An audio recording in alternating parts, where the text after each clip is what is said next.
D'après le baromètre COSEF-Mazars réalisé en juin 2024, les 2 tiers des entreprises espagnoles sont confiantes dans la situation économique française. Elles considèrent même que le pays est attractif. Le 12 décembre, à Paris, se tenaient les trophées business de la COSEF. C'est la chambre officielle de commerce d'Espagne en France.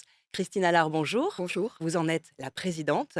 C'était important d'avoir une institution forte qui représente les échanges bilatéraux entre France et Espagne et qui s'y dédie corps et âme finalement. Absolument. Alors c'est très important effectivement d'avoir des chambres de commerce dans chacun des pays.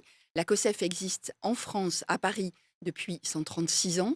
Et depuis 136 ans, notre mission, c'est d'accueillir les entreprises espagnoles qui veulent s'implanter et se développer en France, de leur apporter les conseils, les réseaux, d'animer aussi tout ce réseau d'affaires franco-espagnol ici à Paris, et de voilà, proposer des services vraiment pour les entreprises espagnoles, mais aussi pour conseiller les entreprises françaises qui voudraient s'intéresser au marché espagnol.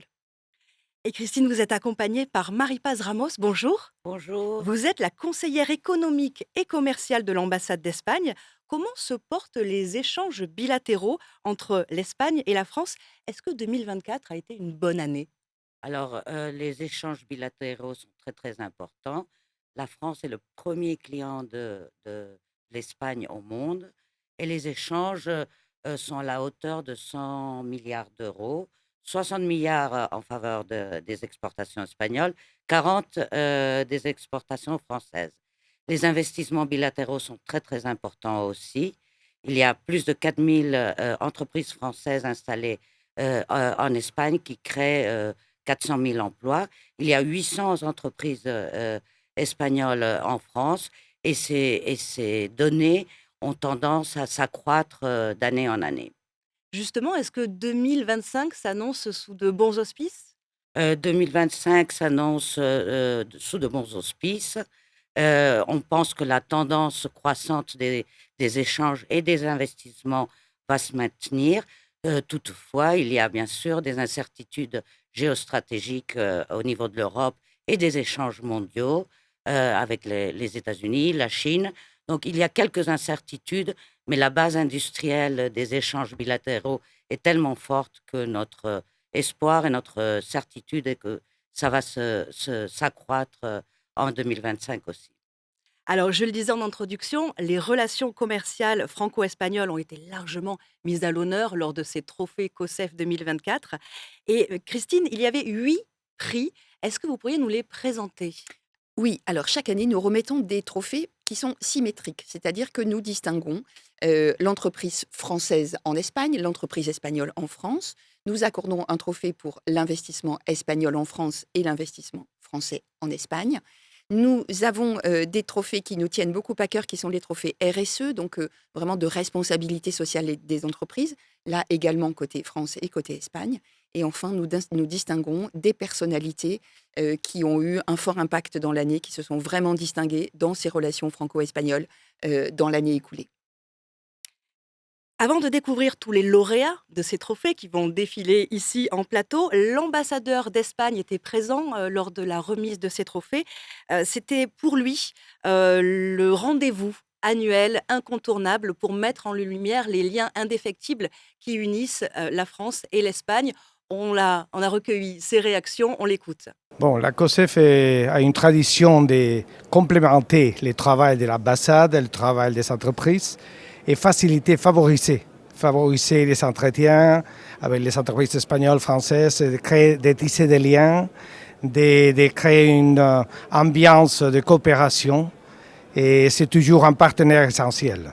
Bon, c'est un symbole de se retrouver tous chaque année pour ce dîner de gala.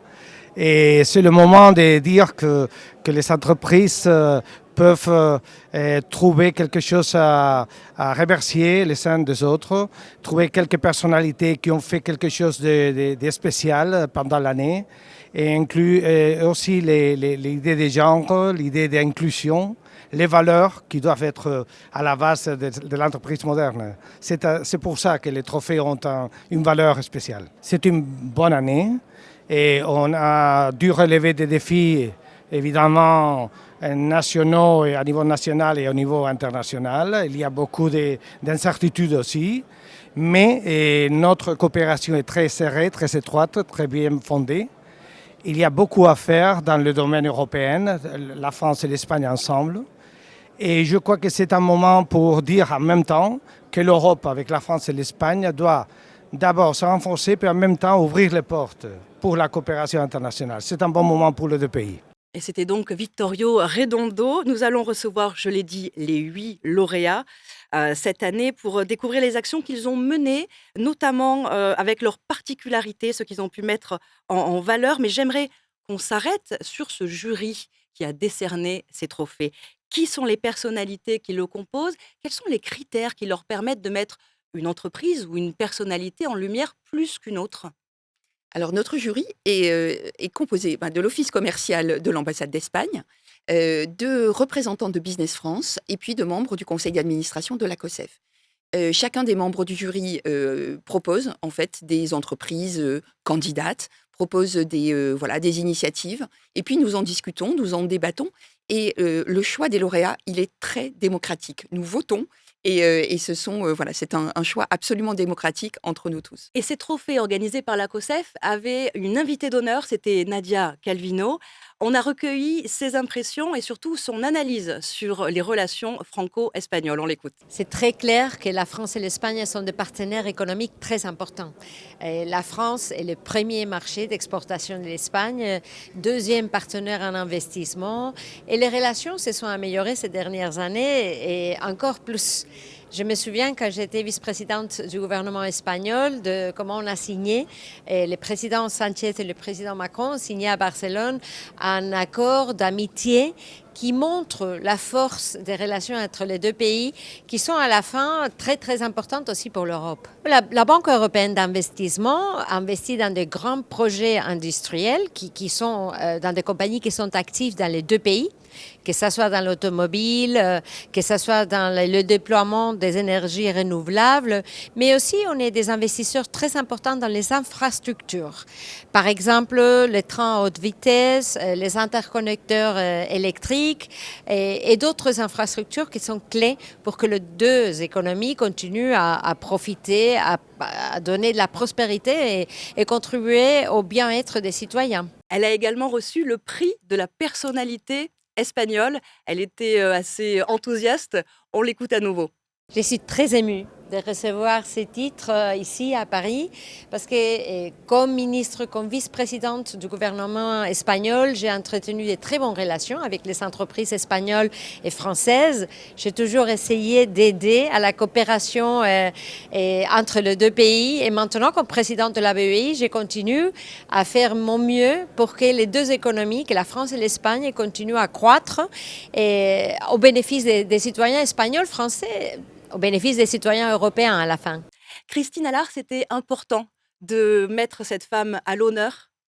C'était très important, c'était indubitablement notre personnalité de l'année. Madame Calvino, elle était vice-présidente du gouvernement d'Espagne avant d'être nommée présidente de la Banque européenne d'investissement. La BEI, c'est l'institution de financement de l'Union européenne, c'est le principal bailleur de fonds multilatéral au monde, et en particulier pour les actions en faveur du climat.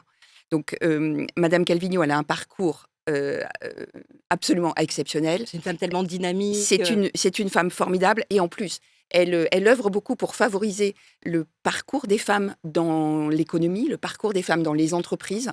Et donc, à ce titre-là, nous avons également été absolument séduits par sa candidature et nous avons été très, très heureux de la voir comme invitée d'honneur et comme lauréate du trophée personnalité de l'année. C'était absolument évident que ça devait être Madame Calvino cette année. Merci Christine. Vous restez avec nous. Marie Paz, merci d'être passée. Merci à vous.